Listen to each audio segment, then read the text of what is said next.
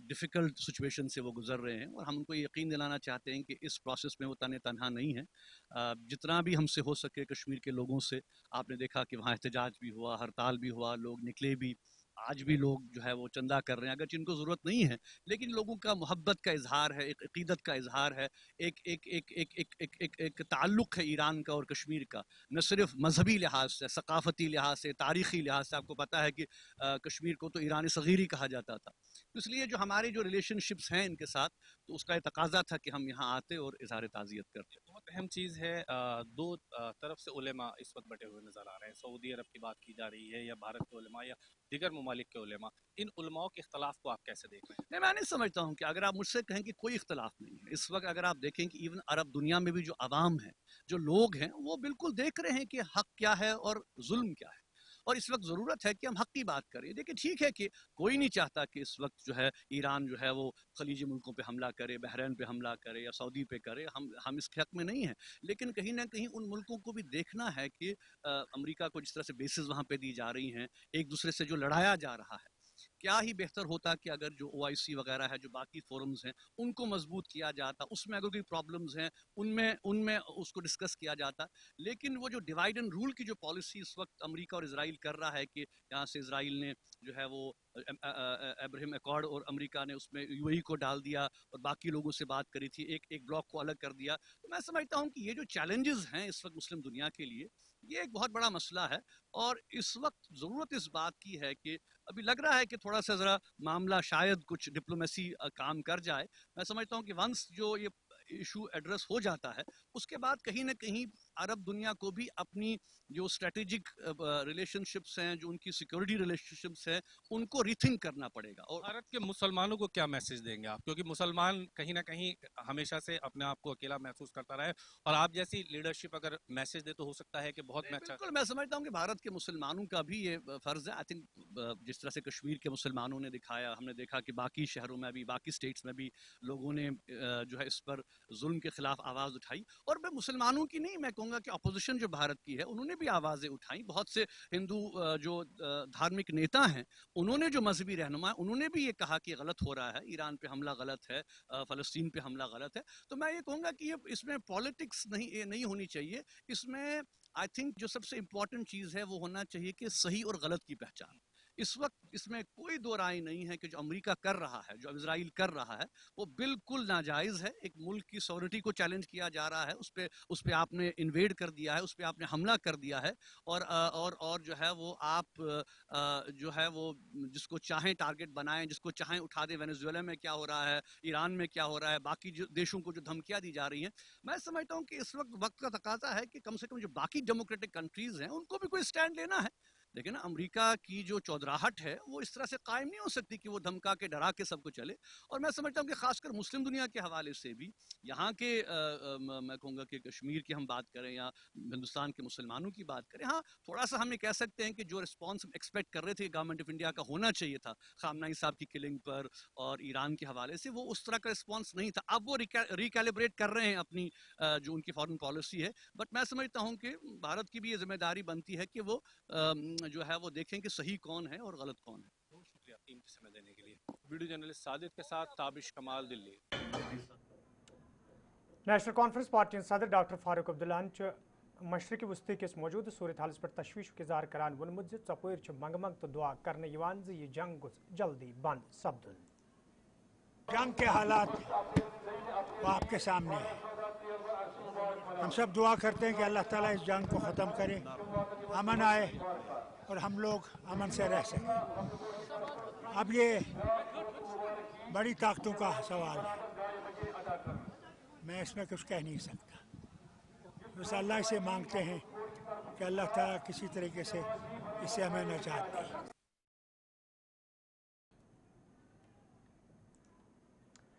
Jammu Kashmir assembly ہند session یہ آج gyms من شروع سپد تو سیشن شروع سپدن سی مختلف معاملن حوالے حزب اختلاف طرف ہنگامہ شروع کرنا آو تت وزیر اعلیٰ عمر عبداللہ ایوانس مز ایران کس صورت حالس پہ افسوس اظہار کران نہ صرف ایران ست یکجہتی ہند اظہار کرنا آمت بلکہ ایران کن شہیدن زبردست الفاظن مز خراج پیش کرنا آمت۔ یل زن ات موقع پہ مرکزی سرکارس منگ کرنا آئی مشرق وسطیس مز امن قائم کرنس حوالہ گژھِ ہندوستان طرف پن رول ادا کرنے یون یُتھ زن موسوم لوکن ہند قتل عام بند کرنے یی یل زن ات موقع پہ ایران کس حقس مز نعرہ بازی تہ سپز